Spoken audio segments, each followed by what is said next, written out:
this very clear message to those people who are responsible for this wrongdoing and criminality.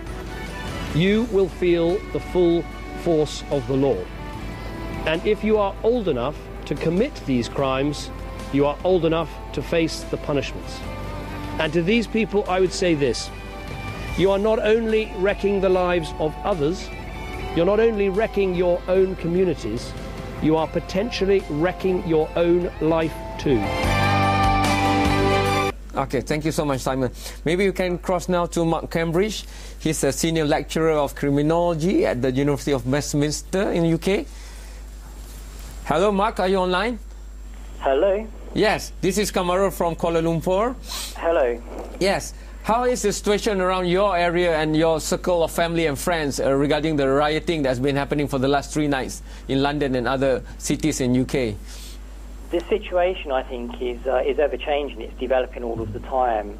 There does seem to have been an escalation, certainly within the last couple of days. As you know, the situation started, the problem started with the shooting of a 29-year-old man, Mark Duggan, 3 nights ago. And since then we've had what seems to be, anyway at this stage, to be a number of kind of copycat instances of rioting, looting and arson. And it seems that the last couple of days there's been somewhat a problematic approach in terms of policing. I don't think there's been any real kind of strategic understanding of what's going on. There seems to be different deployments, different reactions in different areas, and I think that's something that hopefully can now be resolved, potentially with the recall of Parliament tomorrow. How do you think responses from the government should be on this? Because now we're hearing reports of, you know, possibility of using rubber bullets and live batons and stuff like that. Well, there are, in my view, there are two responses here. There's a hard end response, and there's also a soft end response. Certainly, on the hard end response, we have water cannon, we have things like bringing in troops, for example, baton rounds and plastic bullets. Now, all of these hard end options are problematic. They all have potential negative consequences. So, for example, the use of water cannon. Water cannons aren't easily available. It's not something that our police force would use on a day-to-day basis. Where do we get them from? Well, you know, there will be water cannon currently being used in Northern Ireland, but it's the marching season there, so it wouldn't be easy to access them. We could use rubber bullets, which, as I say, is something that would, you know, be resisted because it goes against the tradition of consent, of policing by consent in this country, and they also have, as you know, a lethal character. It's not something that our police force would use easily, I don't think. And in terms of bringing in troops, the third option, I think that that's something that will be resisted because that would give out a very clear signal that the police have lost control, and there are obviously logistical problems insofar as the police are trained to deal with civil unrest, whereas the army are obviously trained for combat.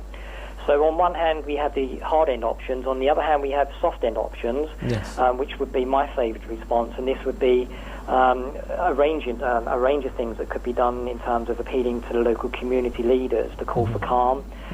There's already been calls for parents to take more responsibility for their children. There's also been a suggestion that perhaps some of the laws could be relaxed. In this country, the law that we have that guides arrest and detention is called the Police and Criminal Evidence Act. This ensures that due process is adhered to. Now, this is something that could be relaxed because obviously if you're arresting people and then applying the procedures of PACE, it means that officers are being taken off the streets. So I think, you know, much of what we've seen is been opportunistic in character. And I think by having more police on the streets, this could actually deter some individuals who obviously at the moment feel as though they can act with impunity. Mark, my last question to you before I let you go. I know it's still early looking at the news and leads coming in, but there are sections of people who are really thinking that there have always been this simmering boiling points that has not been manifesting itself through disenfranchisement, through marginalization of society or segments of society. What are your point of views on this? Do you think that these are really the real reasons why these writings has happened?